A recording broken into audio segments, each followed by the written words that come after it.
ایک نوجوان جو ملٹی نیشنل کمپنی میں کام کرتا تھا، اسے ایک کاروباری دستاویز ای میل کے ذریعے موصول ہوا۔ دستاویز جرمن زبان میں تھا، لہٰذا اس نے اپنے سینئر سے مشورہ کرنے کے لیے کال ملایا۔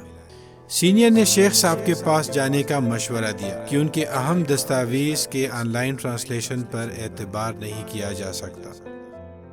نوجوان شیخ صاحب کی عصری نشست میں حاضر ہوا، جہاں شیخ صاحب درس قرآن میں مصروف تھے، لہٰذا نوجوان بھی محفل میں شامل ہوا۔ الحمدللہ رب العالمین والعاقبۃ للمتقین والصلاة والسلام علی رسولہ الکریم وعلی آلہ واصحابہ اجمعین۔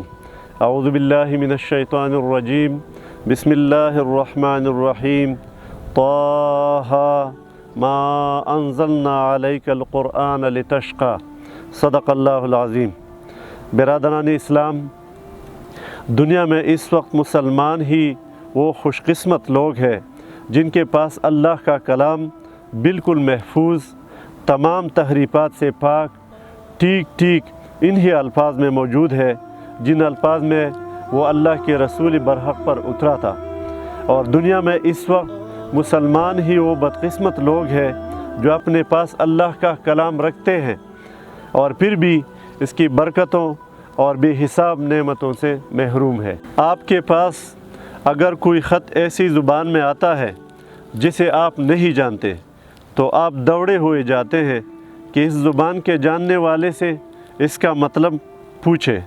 جب تک آپ اس کا مطلب نہیں جان لیتے آپ کو چین نہیں آتا۔ یہ معمولی کاروبار کے خطوط کے ساتھ آپ کا برتاؤ، یہ جن میں زیادہ سے زیادہ 4 پیسوں کا پیدا ہو جاتا ہے، مگر خداوند عالم کا جو خط آپ کے پاس آیا ہوا ہے اور جس میں آپ کے لیے دین و دنیا کے تمام فائدے ہیں، اسے آپ اپنے پاس یوں ہی رکھ چھوڑتے ہیں۔ اس کا مطلب سمجھنے کے لیے کوئی بے چینی آپ میں پیدا نہیں ہوتی۔ شیخ صاحب کی باتوں کا نوجوان پر بہت اثر ہوا۔ اس نے خط جیب میں واپس رکھا۔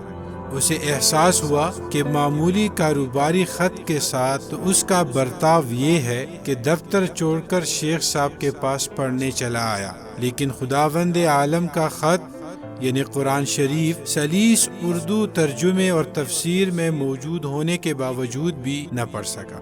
اس کا مطلب سمجھنے کے لیے کوئی بے چینی محسوس نہ کی۔ اس نے قرآن کی تفسیر پڑھنے اور سمجھنے کا مصمم ارادہ کیا۔